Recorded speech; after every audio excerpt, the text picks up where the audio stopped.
reka rero musengere nanjye ntiretse imyuka mibi y'ibintu byose Satani guteza ntibicyo gutwara, yaba ku kazi, yaba ku ishuri, yaba kunyura, abavuga ko bagukunda ariko bagatwenga bakaguseka, bakifatanya na Satani bakabambara ibe, bagarana iteka kurwanya amanywa n'ijoro ngo kugushe, ubuhamya bwawe ngo babuzimye, ibi byose ntacyo bizagutwara.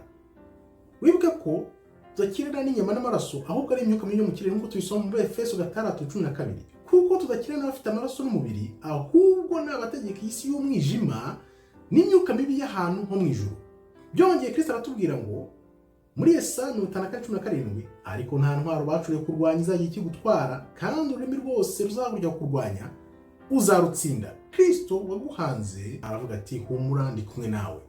Ibyo bintu byose rero yaba mu ijoro yaba ku manywa bitsindwe burundu mu izina ry'umwami wacu Yeshua HaMashiach abenshi bita Kristo.